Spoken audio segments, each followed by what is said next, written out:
Se o seu irmão pecar contra você, vá e a sós com ele, mostra-lhe o erro.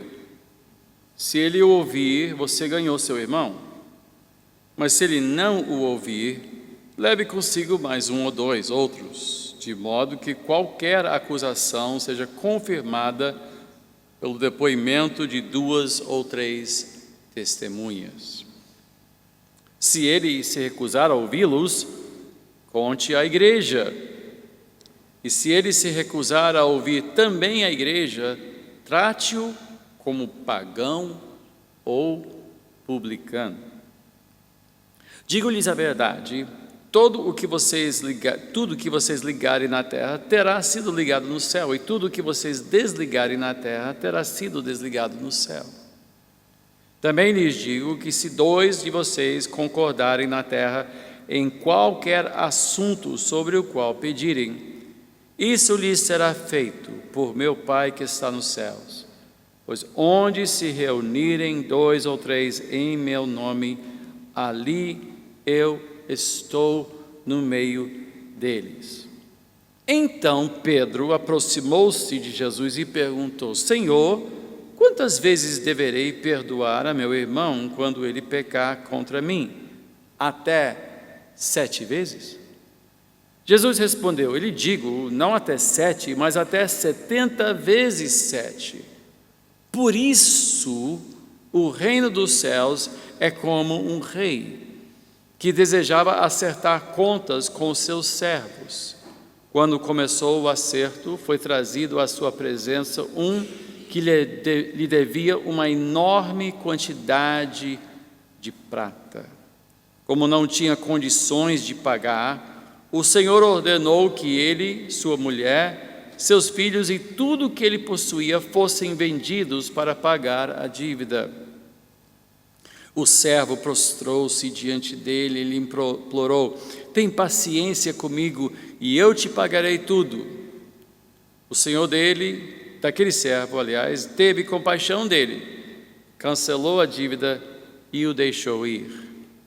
Mas quando aquele servo saiu, encontrou um dos seus conservos que lhe devia 100 denários. Agarrou-o e começou a sufocá-lo, dizendo: Pague-me o que me deve. Então o seu conservo caiu de joelhos e implorou-lhe: Tenha paciência comigo e eu lhe pagarei. Mas ele não quis. Antes saiu e mandou lançá-lo na prisão até que pagasse a dívida.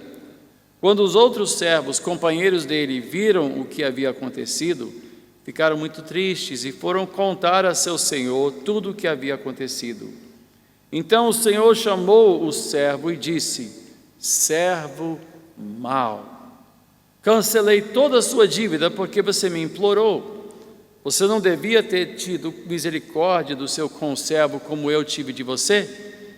Irado, seu senhor entregou aos torturadores até que pagasse tudo o que devia.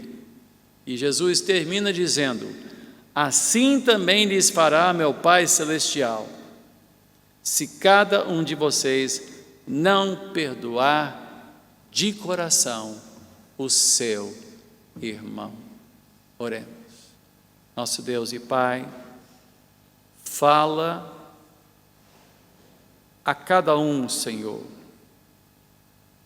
pelo poder do Teu Espírito, que esta palavra tome raiz em nós, que os fundamentos aqui ensinados façam parte da nossa maneira de pensar e viver, que acima de tudo aprendamos a temer a Deus e a valorizar a graça severa que nos alcançou.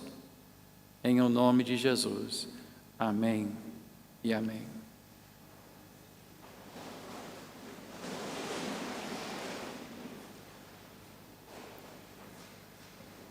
As parábolas explicam o domínio de Cristo em nossas vidas. Colossenses diz que nós fomos transportados do domínio das trevas para o reino do Filho de Deus, o reino do seu amor, do Filho do seu amor.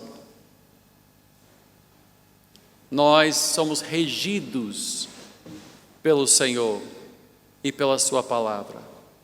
E as parábolas explicam exatamente como é este reino, qual é a dinâmica desta cidadania. Como nós já vimos, não é um reino que o mundo entende, não é um reino que o mundo aceita. São preceitos que o mundo considera idealistas e até estranhos. Conceitos que o mundo rejeita: a ideia de virar a outra face, a ideia de ser um pacificador, a ideia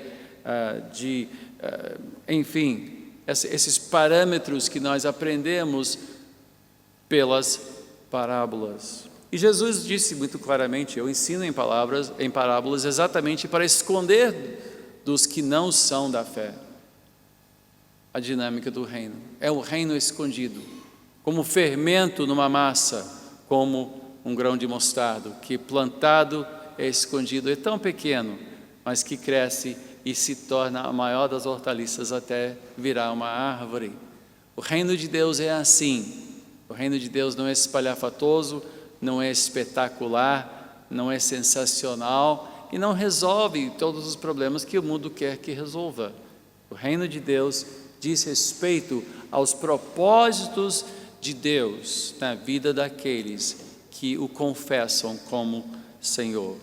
Esta parábola que nós acabamos de ler, e de propósito nós lemos esta parábola no seu contexto, é sobre o servo impiedoso ou o servo incompassível. Mas temos que dar um passo para trás para entender essa parábola, porque essa parábola faz parte de uma linha de pensamento que não pode ser não pode ser ignorado. Você não pode simplesmente pegar essa parábola, tirá-la do seu contexto e dizer: bom, agora o que quer dizer isso? Não, nós temos que entender em que contexto a parábola estava sendo contado. Muitas vezes, quando ouvimos uma pessoa falar no telefone, boa parte do que ela diz não faz sentido, porque nós não entendemos exatamente o que essa pessoa, com quem ela está falando, e tampouco o que a outra pessoa está falando, especialmente se for uma dessas pessoas monossilábicas,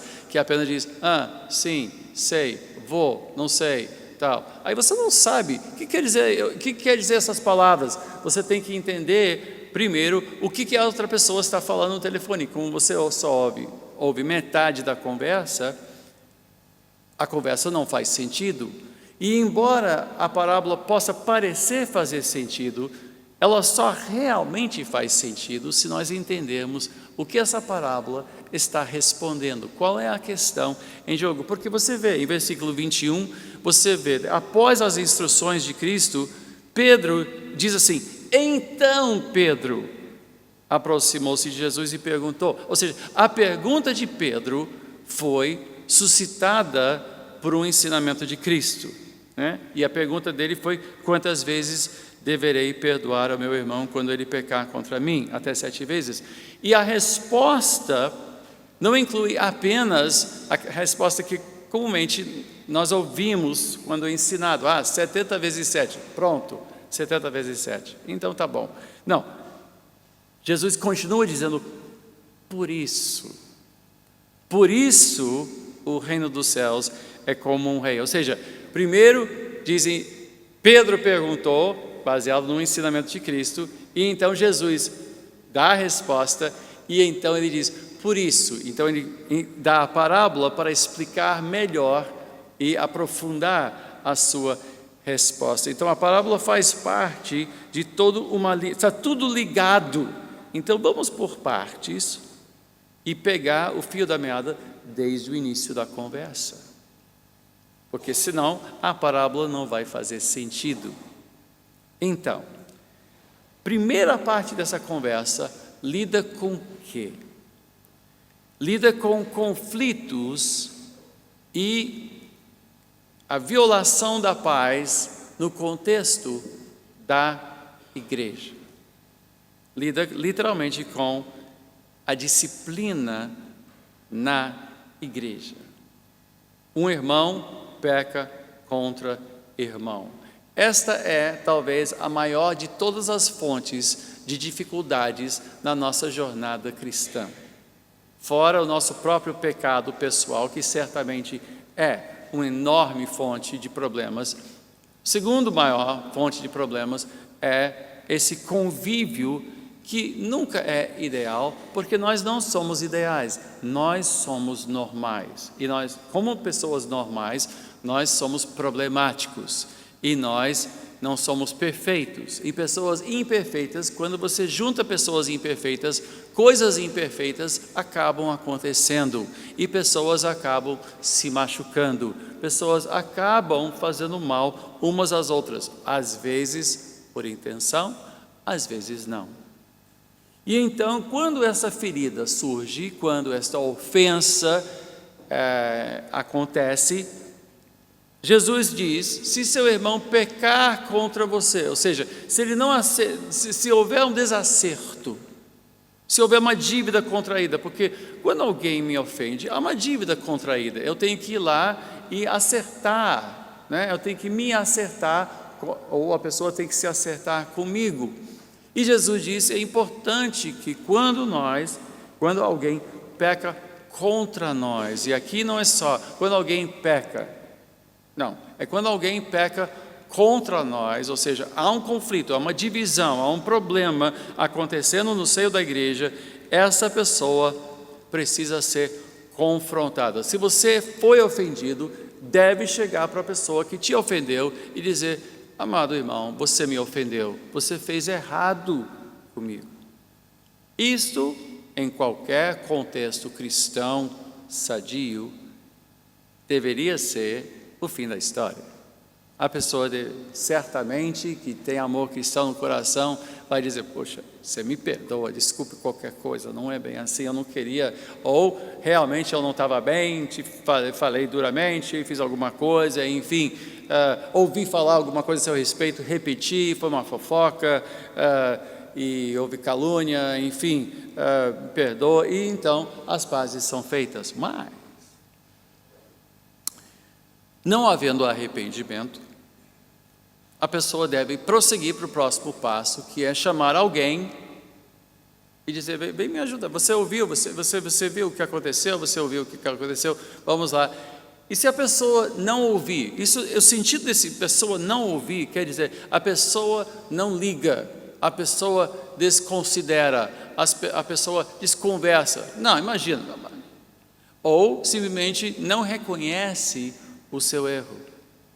Então outra pessoa tem que ser chamada como testemunha para ajudar. E olhe, isso é tão contra a nossa natureza.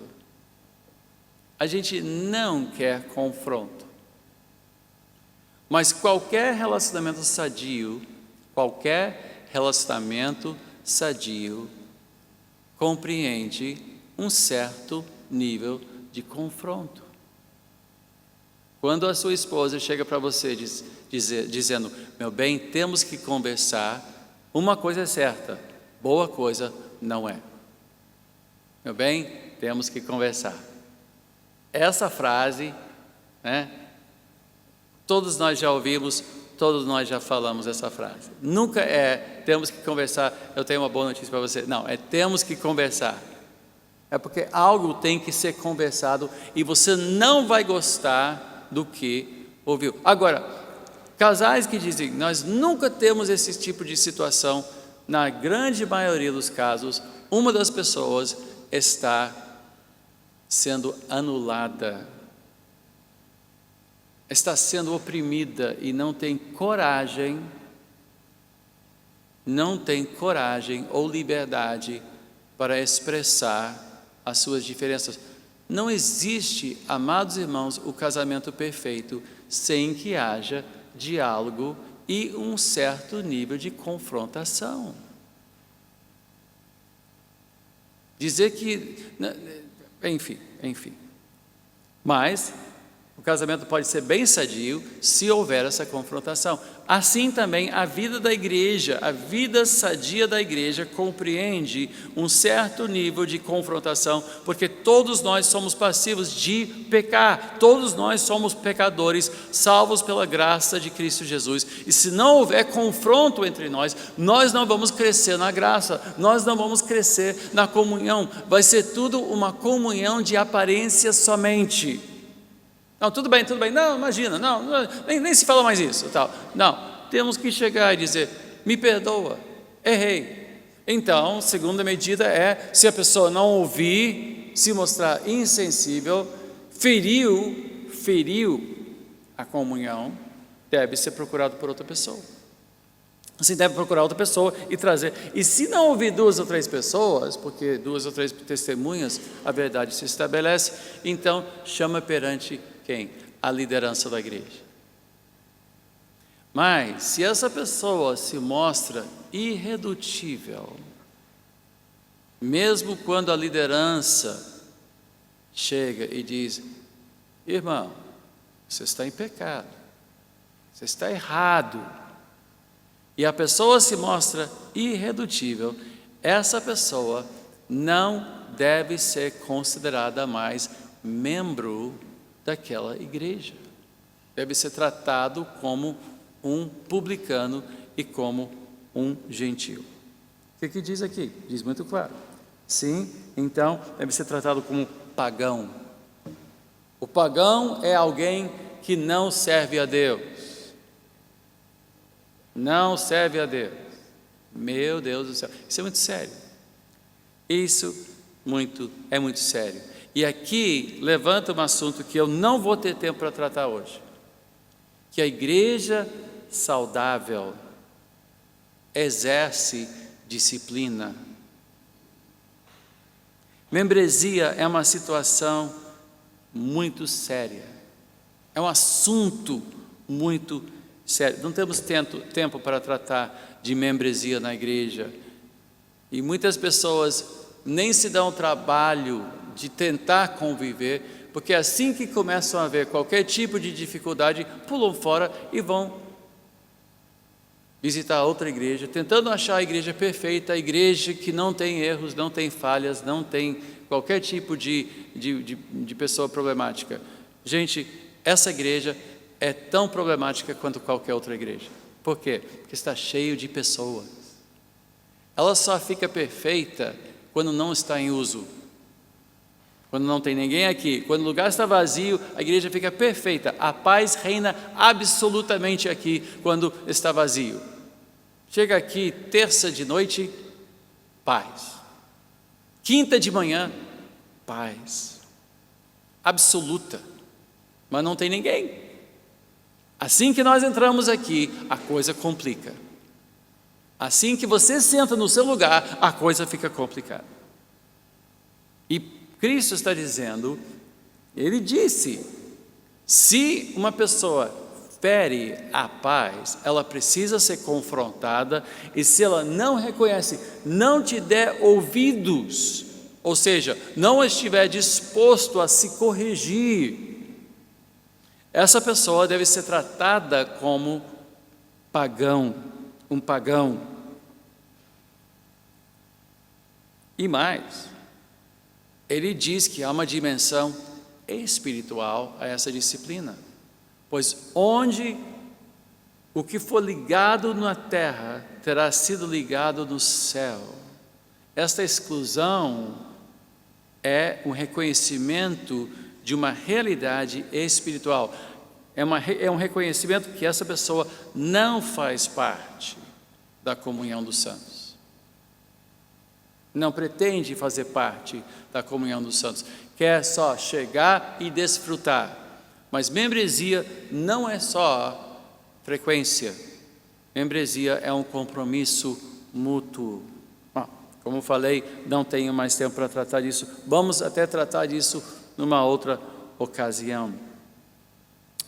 Agora, a pergunta, o que surge no coração de Pedro, certamente a dúvida que surge com Pedro é o seguinte: mas e se ele se corrigir, se ele se arrepender? Bom, e pecar de novo. Porque nosso problema não é a ofensa única, é a ofensa repetida. São pessoas difíceis, são pessoas complicadas, porque todo mundo, o mais santo entre nós, é capaz de errar de vez em quando, não é não? Intencional ou não intencionalmente, certamente não intencionalmente. Então Pedro diz, bom, até onde vai esta graça? Até onde estendemos esta margem de perdão? Porque aqui, Jesus já disse o que fazer com quem não quer nem saber. Ele já mostrou claramente que aquele que atenta contra a paz da comunhão dos santos, aquele que atenta contra a Assembleia dos Santos, aquele que não tem nenhuma consideração com a paz da comunhão do povo de Deus, esse deve ser tratado como pagão. Como se trata pagão? Como um forasteiro. Ele não faz mais parte do círculo de confiança. Não deve ser considerado membro da igreja. Por quê? Porque ele não honra esse compromisso de vivermos em paz e comunhão, em unidade de fé e de confissão. É muito sério isto. Agora, como já disse o que fazer com o não arrependido, a pergunta de Pedro que segue é: e aquele que está arrependido? Esta é a pergunta. Então, quantas vezes? Até onde vai a misericórdia da igreja? E aqui ele está falando não só de um indivíduo, mas da igreja. Certamente tudo começa por uma diferença entre dois indivíduos, certo? E a pessoa pede perdão, então o que ele faz? Tem que perdoar. E se ele fizer de novo? Bom, tem que perdoar. E se ele fizer uma terceira vez? Então Pedro está fazendo as contas, porque com certeza Pedro, como nós, conhecia pessoas, e nós conhecemos pessoas que, vez por outra, nos ofendem, ou fazem alguma coisa um pouco mais séria, bastante séria, digamos. E a pergunta é: quantas vezes devemos perdoar? É uma pergunta lógica, não é uma pergunta sem razão de ser, é uma pergunta. Ele diz, então, quantas vezes devemos perdoar quem pede perdão? Esta é a pergunta. Quantas vezes devemos perdoar quem pede perdão? E a pergunta, então, é respondida claramente 7 vezes não, 70 vezes 7. 70 vezes 7 foi uma resposta muito clara de que não é 490 vezes que nós temos que perdoar, mas é de perder de conta. Porque se você perdoa uma pessoa mais do que 10 vezes, você vai perder de conta, a não ser que você seja uma pessoa bem rancorosa e tem uma fichinha, tem um caderninho onde você carrega, opa, mais uma vez, já 103 vezes. Falta mais 347 vezes e depois, acabou. Não. Ele está deixando claro que tantas vezes quanto for necessário perdoar e a pessoa pedir perdão, devemos perdoar. Não há limites. Misericórdia não tem limites. E aqui, então, para, digamos, aprofundar a sua resposta, para mostrar, não simplesmente, não foi uma resposta só, 497 vezes, enfim, 490 vezes. Não é só uma resposta numérica. Agora ele conta uma parábola para mostrar que nós estamos lidando com uma dinâmica do governo de Deus. Todas as parábolas dizem respeito ao governo de Deus. Portanto, ele aprofunda a sua resposta dizendo, por isso, versículo 23, diz, por isso, o reino dos céus é como um rei. Essa história tem a ver com o regimento interno do povo de Deus. Isto rege o povo de Deus. Todos que estão sob o governo de Deus, e nem todos estão. Mas todos aqueles que foram transportados para o reino do Filho do seu amor, foram transportados do domínio das trevas, não são mais dominados, não são mais vassalos, não são mais escravos do pecado e das trevas, mas agora andam na luz de Cristo, tendo tido seus pecados perdoados. Todos esses estão sob esse novo regimento.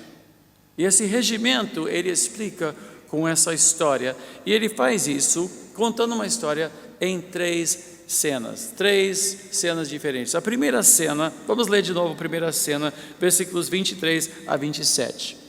Ele diz: por isso o reino dos céus é como um rei que desejava acertar contas com os seus servos. Quando começou o acerto, foi trazido à presença um que lhe devia uma enorme quantidade de prata. Deixa eu só dizer aqui, o original dessa enorme quantidade é 10.000 talentos de prata.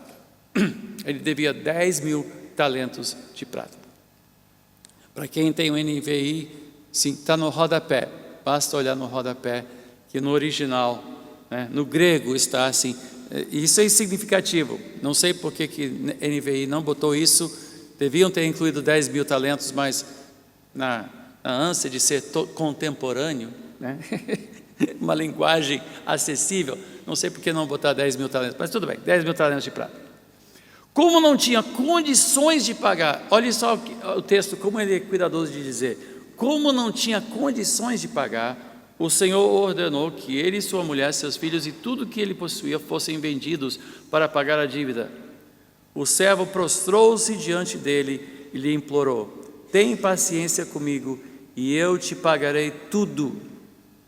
O senhor daquele servo teve compaixão dele, cancelou a dívida e o deixou ir. Entendamos que essa parábola está usando termos de exagero ao ponto de usar uma medida. A medida 10.000 é o maior número disponível na língua grega. Quando você agora fala de números maiores do que 10.000, tem que falar de milhares e não tem o termo 1 milhão no grego. 10.000 é o número máximo no grego. Meu filho formou em grego, hebraico, é uma maior unidade de medida. E mais, a maior peso de moeda era um talento. Um talento é equivalente a 35 quilos. Então, um talento de prata seria 35 quilos de prata, e 10.000 talentos, então, seriam 350.000 quilos de prata. É muita prata. É prata que não acaba mais. É uma medida que nem os reis trocavam entre si.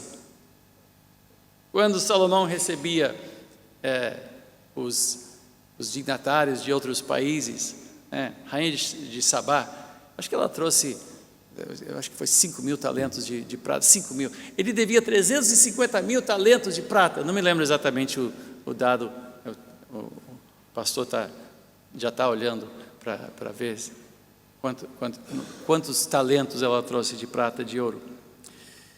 Mas enfim, é dinheiro que não acaba mais. E nem que ele fosse vendido, sua esposa e seus filhos e tudo que ele tinha, teria nem de longe conseguido pagar a sua dívida. E qualquer tipo de pena de prisão, de devedores, era costume colocar alguém na prisão para trabalhar, da prisão, trabalhar e pagar lentamente de volta a sua dívida. Era uma prisão perpétua. Então, o que nós podemos concluir a este respeito?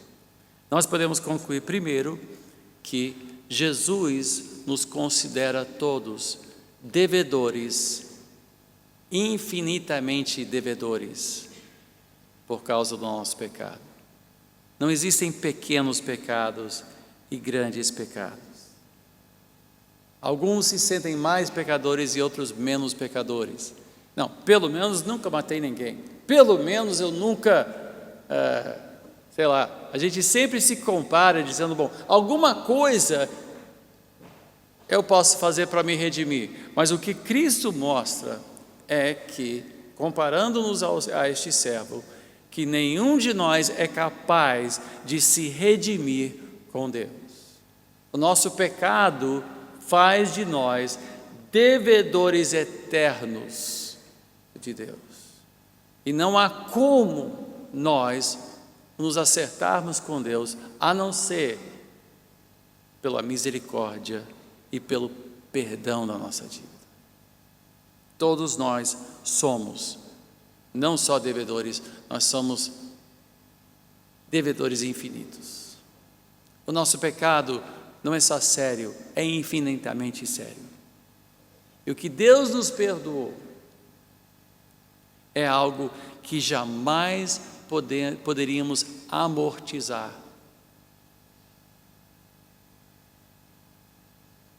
Literalmente, o que ele deixa entender é que se nós fôssemos punidos pelos nossos pecados, nunca haveria fim a esta pena. A pena é infinita. Ou seja, nós somos realmente muito, muito, muito, muito, muito maus aos olhos de Cristo. 10.000 talentos de dívida, 350.000 quilos de prata, multiplicado pelo valor da prata.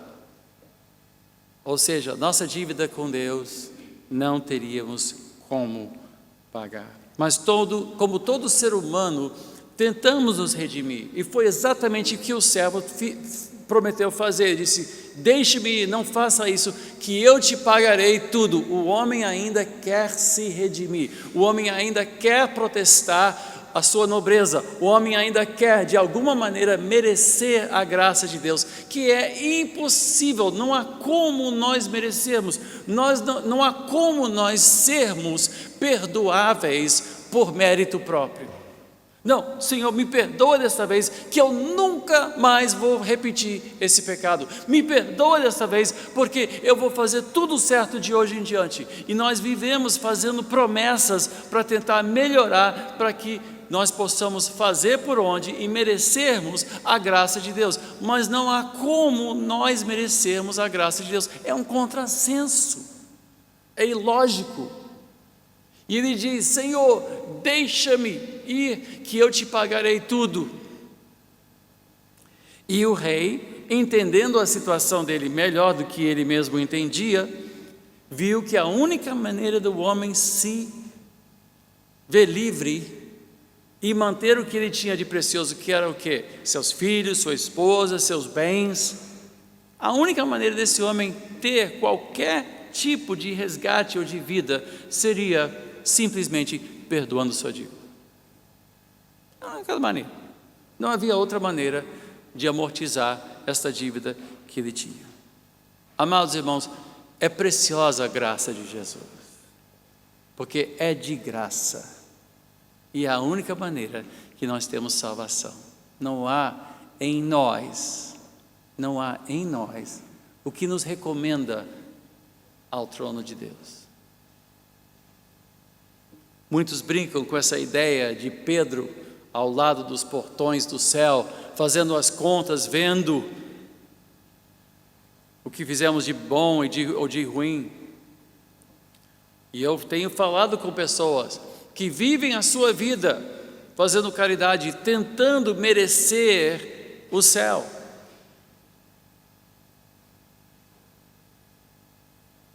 E é uma equação que não fecha. É impossível fechar essa equação. Só a graça de Deus. O que o rei fez é além de qualquer coisa que nós conseguimos imaginar. Contraria a lógica humana. O sentido é que o que Deus fez por nós é impensável, é ilógico, não fecha, é uma conta que não fecha. Nós estamos tão acostumados à graça de Deus, amados irmãos, a falar da graça de Deus, que frequentemente nós esquecemos quão grande é a graça de Deus para conosco. Nós esquecemos, nós pensamos, bom, agora que eu estou na caminhada, e se eu errar, porque nós pensamos, bom, antes de converter, tudo que aconteceu no passado está perdoado, mas agora que eu estou convertido, agora eu tenho que andar na linha. É claro que tem que andar na linha, nós temos que buscar sempre obedecer a Deus e viver uma vida piedosa. Mas ainda somos pecadores salvos pela graça de Cristo, e Ele vai nos mudando dia a dia. Nós vamos sendo transformados de glória em glória, mas ainda erramos, ainda pecamos, como Paulo disse, ainda não alcancei o alvo, estou chegando lá, ainda estou tentando, estou trabalhando nisso, não é? Então, diariamente eu entendo que eu tenho que pedir perdão a Deus, porque eu não amo a Deus com todo o meu coração, 24 horas por dia, 7 dias por semana. Eu não amo a Deus com toda a minha força, com toda a minha mente, com todo o meu coração, como diz Deuteronômio 6, o Shema, ouça Israel, só existe um só Deus, ame portanto a Deus, com todo o seu coração. Mas a verdade é que o egoísmo nos vence em pequenas e grandes coisas diariamente.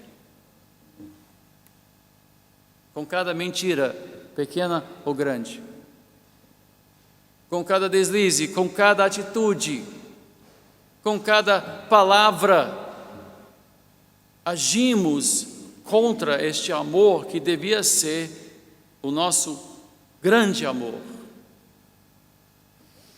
Então, todo dia eu preciso do perdão de Deus. Você acha que 70 vezes 7 é muito?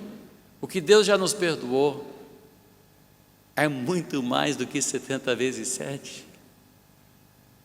Essa ideia que Jesus está tentando passar, quando ele vira e diz, não, 7 vezes não, 70 vezes 7, aí ele mostra o que Deus fez, foi muito mais do que 70 vezes 7, ele perdoou uma dívida impagável, impossível de resgatar, impossível de redimir. Agora, voltamos para a parábola, e abre-se a cena, segunda cena. Esse que acabou de ser perdoado uma dívida incalculavelmente enorme. Versículo 28. Mas quando aquele servo, e aqui diz no original, aquele mesmo servo, a história quer deixar bem claro que trata-se do mesmo homem.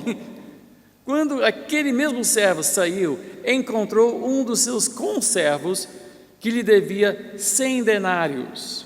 Agarrou e começou a sufocá-lo, dizendo, pague-me o que me deve. Então o seu conservo caiu de joelhos e o que ele falou? A mesma coisa que o primeiro tinha falado para o rei. Tenha paciência comigo e eu lhe pagarei. Mas ele não quis. Antes saiu e mandou lançá-lo na prisão até que pagasse a dívida. Olha só. Gente, imagina que você tenha ganho na loteria. Não que ninguém aqui jogue na loteria, porque é imoral jogar na loteria. Mas vamos dizer que de repente alguma coisa tão maravilhosa aconteceu com você, que você está assim, cheio de alívio, alegria e paz, e de repente seu bolso está cheio de dinheiro. O que você faz? Quando você vira e dá uma gorjeta, você dá uma grande gorjeta, porque você está se transbordando, de repente, toma aí. O quê? R$1? Vou te dar R$1,20. Vamos lá. Não, estou brincando. Quando a gente é objeto de grande amor, de grande alegria, isso transborda, né? O jovem que de repente fica apaixonado, de repente o mundo é belo, aquele adolescente chato, fechado, né? Difícil de conversar, de repente ele se abre, ele agora é simpático e tal. Por quê? Porque achou o grande amor da vida dele. Né? Acontece, a gente já viu isso. Ou seja, transborda. Este servo, objeto de grande misericórdia, devia estar transbordando de alegria e de misericórdia. O quê? 100 denários? O que é isso? Imagina, acabei de ser perdoado 10 mil talentos. 10 mil talentos. O quê? O que é 100 denários em comparação? Eu vou dizer o que é em comparação. 100 denários eram 100 dias de trabalho. Não era uma dívida irrisória, era uma dívida real. Porque um dia de trabalho no campo recebia. Quando nós vemos a parábola dos trabalhadores na vinha, nós vimos isso, não é? Cada um concordou em trabalhar um dia na vinha. Por que valor? 1 denário. Ganhou 1 denário. 100 denários eram 4 meses e pouco de 3 meses e pouco de salário. Não é uma dívida, digamos, irrisória. Não foi assim 10 reais que ele devia, não. Ele devia uma quantia que era praticamente 3 meses e pouco de trabalho. Era uma dívida real, vamos dizer a verdade. Havia digamos, um problema aí, né? Porque certamente, pela reação, o homem estava frustrado, porque já estava tentando colher essa dívida há um certo tempo, pelo jeito, porque o homem estava ainda cheio de fel, ainda cheio de ressentimento, porque ele estava devendo e estava frustrado por não ter esses 100 denários. Mas o que a história nos mostra é que mesmo sendo uma dívida real, mesmo sendo uma ofensa real, em comparação com o que o rei tinha perdoado, era uma dívida irrisória. E mais, era uma dívida pagável. 4 meses de salário, 4 meses de salário, é uma dívida pagável. Tinha como pagar.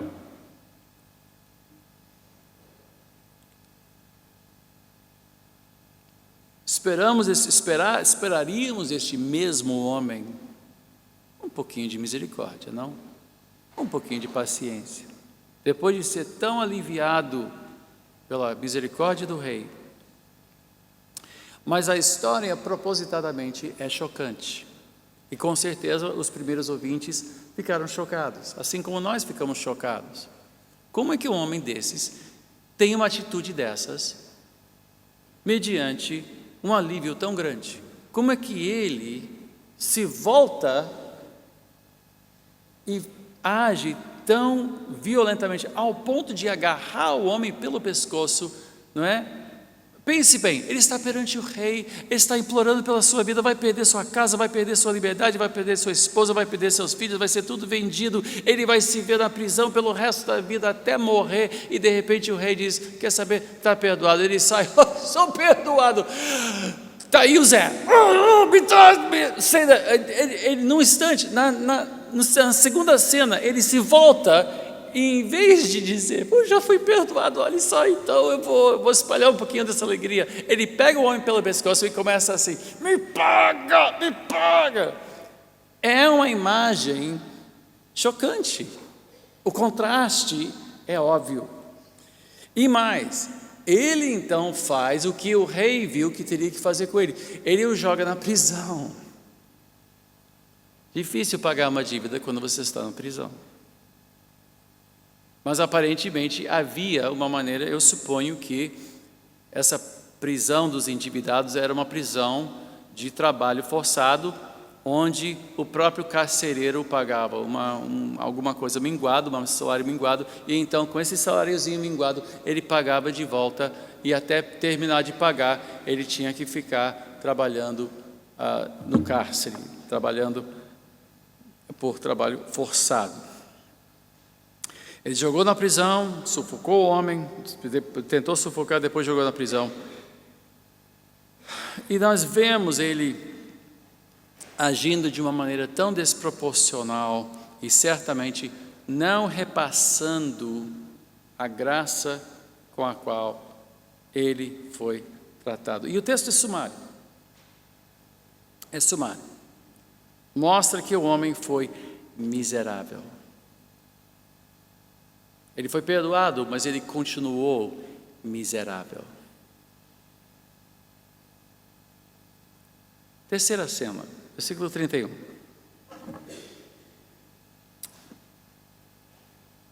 Quando os outros servos, companheiros dele, viram o que havia acontecido, ficaram muito tristes e foram contar a seu senhor tudo o que havia acontecido.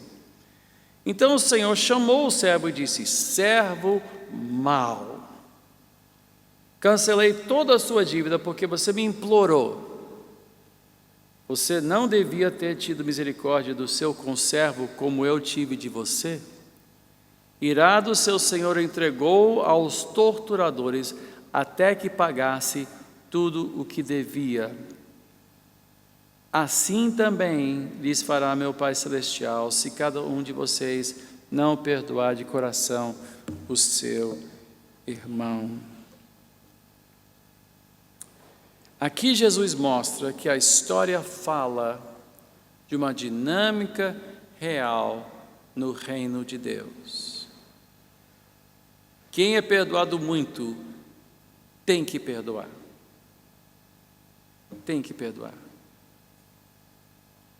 A igreja que não busca reconciliar o faltoso e apenas pune, é uma igreja impiedosa. Especialmente se a pessoa se arrepende. Especialmente se a pessoa pedir perdão.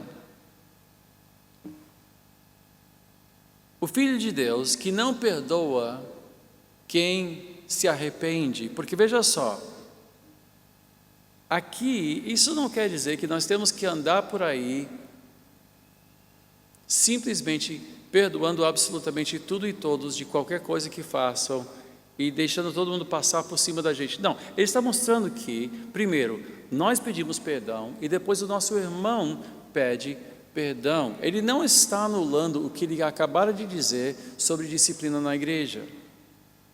A igreja piedosa, a igreja que perdoa, não é a igreja que é conivente com todos os pecados de todos os membros.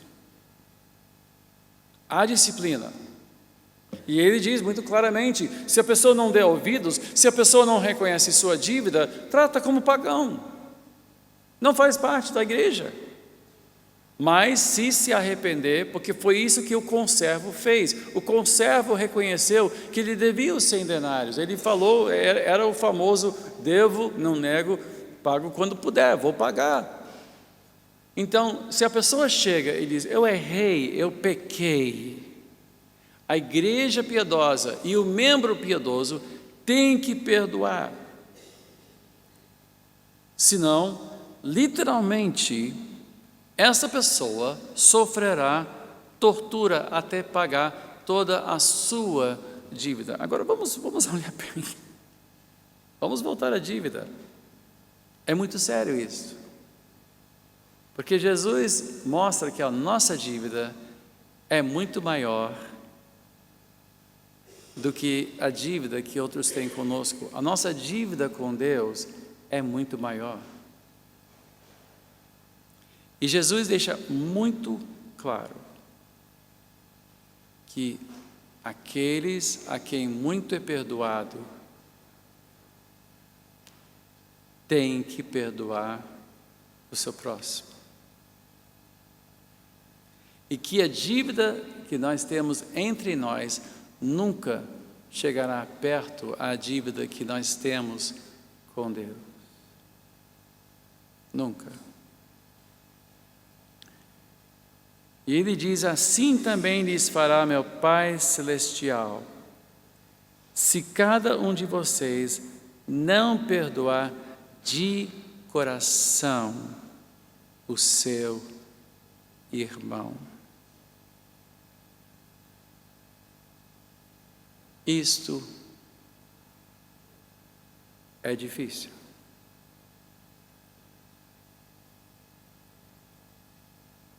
Mas o desafio começa aqui. Como diz o autor dos Provérbios, acima de tudo guarde o seu coração, pois dele depende toda a sua vida. Provérbios 4, versículo 23. Se alguém nos ofende, nós temos que trabalhar primeiro o nosso coração. Nós temos que cuidar disso de coração. Agora, perdão é um ato legal. Quando alguém atenta contra mim, fala contra mim, faz alguma coisa contra mim, essa pessoa contrai uma dívida comigo. E aí eu tenho direito de restituição ou de pedir punição pelo que você fez. A impunidade desmoraliza a paz. A impunidade é um ato e é um processo imoral. Não estamos falando de impunidade. Perdão é outra coisa. Perdão reconhece a dívida. Perdão reconhece o pecado. A impunidade desconversa ou disfarça o delito. Disfarça. Então a pessoa sai ilesa, como se nunca tivesse feito nada. Não condena. Não. A justa condenação tem que ser aceita antes que o delito seja perdoado. Impunidade não é um indulto. Impunidade é manobra. Não é a manobra aqui que nós estamos falando. É primeiro reconhecer. Houve uma dívida contraída entre as duas partes. Você me ofendeu, você tirou minha paz.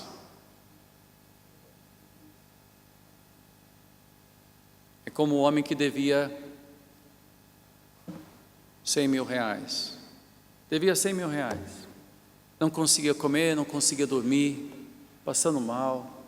Até que um dia ele acordou e disse: eu vou resolver meu problema. Ligou para a pessoa para quem devia 100 mil reais e disse: não vou pagar. A partir daquele dia ele dormiu bem, ele comeu bem, ele teve paz. Só que a pessoa para quem ele devia 100 mil reais passou a dormir mal, comer mal, sentir mal. Por quê? Porque ele transferiu a angústia. Ele estava angustiado, ele transferiu a angústia. Por quê? Onde há uma dívida, há uma angústia, há uma falta de paz, há um desequilíbrio no shalom, na paz. E entre irmãos, amados irmãos, há um equilíbrio sensível que tem que existir para que uma comunidade seja abençoada por Deus. Não é? Salmo 133 diz isto, olha só. Eu vou ler isso. Salmo 133 diz: como é bom e agradável quando os irmãos convivem em união. É como óleo precioso derramado sobre a cabeça que desce pela barba, a barba de Arão, até a gola das suas vestes. É como o orvalho do irmão quando desce sobre os montes de Sião. Ali o Senhor concede a bênção da vida para sempre. Para sermos uma igreja abençoada, para sermos um povo abençoado, tem que haver comunhão, tem que haver união, tem que haver paz. Uma igreja cheia de panelinhas e divisões e brigas e diferenças e dissensões, onde você chega na igreja e você diz: fulano está sentado desse lado da igreja, vou sentar do outro lado da igreja, e ainda pensa que vai ser abençoado. Não vai. Uma igreja dividida não será abençoada por Deus, não será ungida por Deus, e nós precisamos da bênção de Deus. Meus irmãos, o que nós precisamos mais do que qualquer outra coisa é a bênção de Deus. Alguém, por favor, diga amém. Obrigado. É forte, né? Está todo mundo assim meio prendendo a respiração. Tem que haver fluência, liberdade, sem barreiras, sem muros, sem ressentimentos. Para isso, Jesus disse: se seu irmão pecar contra ti, procure-o, ganhe-o de volta, não deixe essa barreira ficar. Pedro pergunta: quantas vezes tem que fazer isso? Quantas vezes for necessário. Por quê? Porque vocês foram perdoados de uma dívida tão grande que não tem mais tamanho e é impagável. E se não fizerem isto,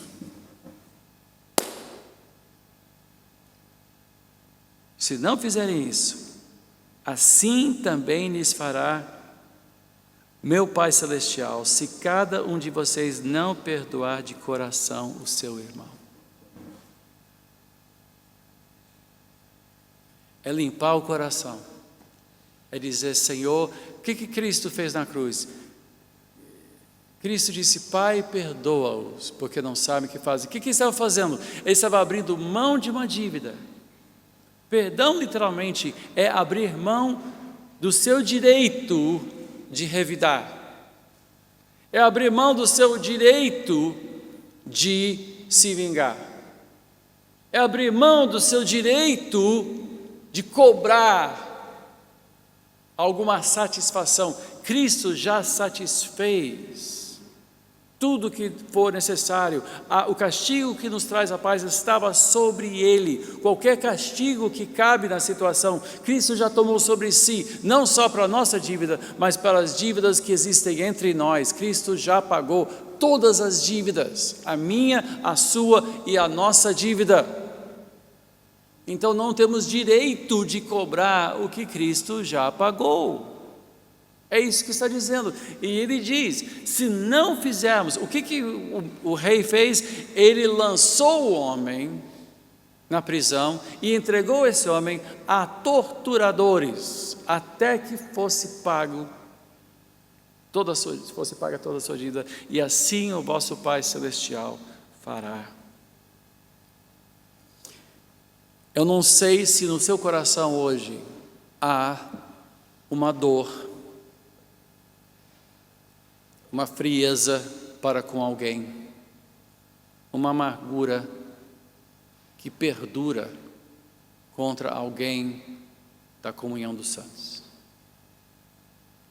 Mas eu quero apelar a cada um para o seu bem, para o seu bem. Em oração hoje, vamos abrir mão. Vamos pedir, Senhor, tira do meu coração esta dor. Perdoa esta pessoa que me fez mal. É uma dívida real?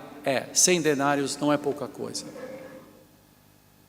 Não se compara com o que nós fomos perdoados por Deus, mas é algo que precisa ser perdoado. Vamos curvar as nossas cabeças.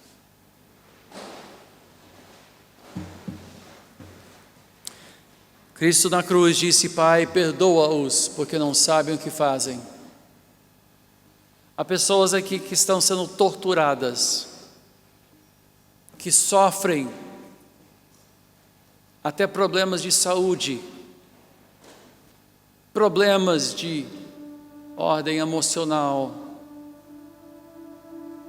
porque só de pensar naquela pessoa você já fica agitado. Você já fica tenso. Você está sendo torturado por algo que alguém te fez.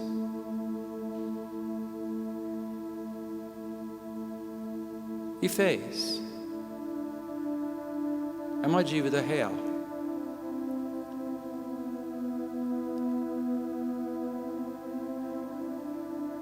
Quem sabe essa pessoa já tentou se reconciliar e você recusou.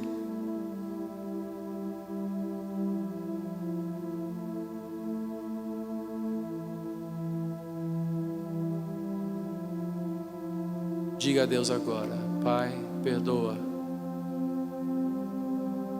E diga o nome dela. Diga o nome dele. Perdoa essa pessoa. Perdoa. Eu abro mão do que me é devido, da restituição que me é devida. Perdoa. Perdoa. Pai amado, abrimos o nosso coração para que o Espírito Santo entre e faça uma obra. e nos liberte dos torturadores. Abrimos o nosso coração para que o ressentimento seja esvaziado e o veneno da ofensa seja neutralizado. Abrimos mão, Senhor, e perdoamos na Tua presença, E pedimos, Senhor, que o nosso coração seja curado, que o bálsamo do Espírito Santo nos lembre o quanto nós fomos perdoados por Ti. E que seja restaurada a paz, o shalom de Deus em nós. Nós te pedimos, em o nome de Jesus. Amém.